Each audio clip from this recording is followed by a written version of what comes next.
Hey, I'm Markia. Want to hear something scary? El Chupacabra. The Moreno family farm in Lubbock, Texas had successfully raised goats and horses for 3 generations. But many family members had left the ranch to pursue other endeavors. The only remaining Morenos were Gina, the matriarch, and her 20-year-old grandson, Brick. After Brick's parents died in an accident, Gina handled the finances from the main house, while Brick supervised the ranch hands. It was a system that worked well, until one hot summer night. Brick loved raising and tending to the horses, but he had no use for the goats. For him, they were just an annoyance, and they didn't bring in much money. But Gina was insistent. She said that no farm could be without goats, and she was particular about keeping the herd at exactly 30 animals. One evening after sunset, as Brick headed back to the house after feeding the horses, he felt something rush past him. It felt like a horse and breath and stride, but the gust of wind in its wake felt larger than a horse. He squinted into the dark, but saw nothing. Again, the shadowy creature ran past, this time much closer and at a speed that blew Brick to the ground. Brick jumped to his feet and began sprinting. He could feel the animal getting closer behind him, its breath on his neck as he leapt up the front porch and into the house, slamming the door behind him. As Brick tried to catch his breath, Gina went to the window to see the commotion.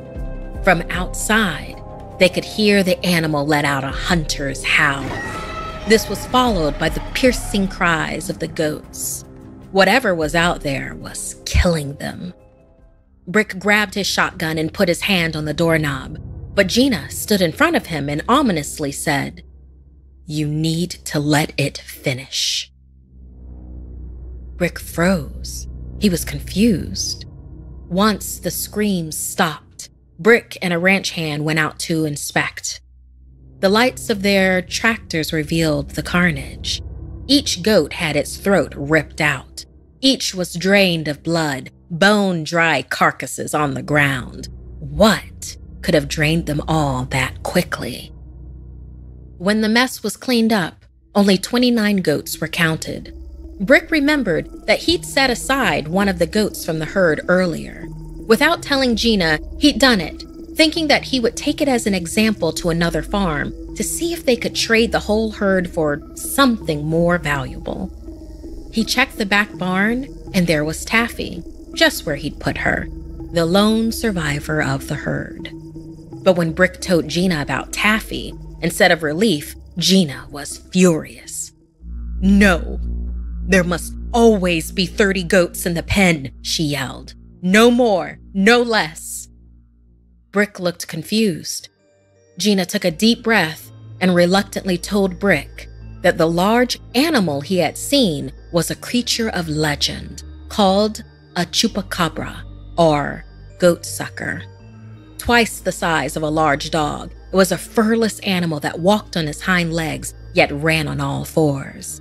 Every leap year, or every 4 years, it would come to the farm for a sacrifice of 30 goats. If it didn't get what it wanted, then it would make the farmers pay.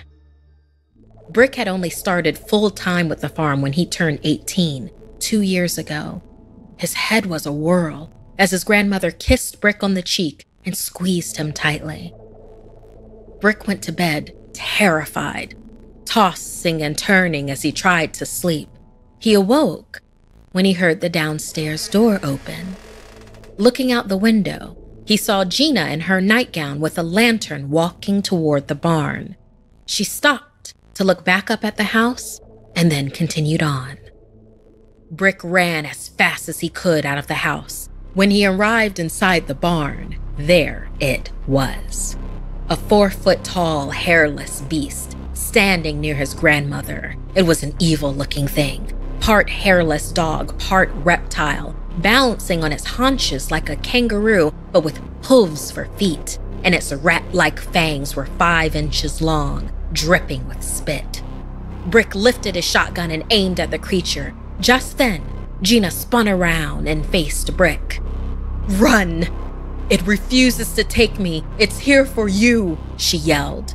Distraught, she began running towards her grandson. In a flash, the Chupacabra leapt over her, knocking her to the side, and before Brick could fire a shot, his throat had been ripped open.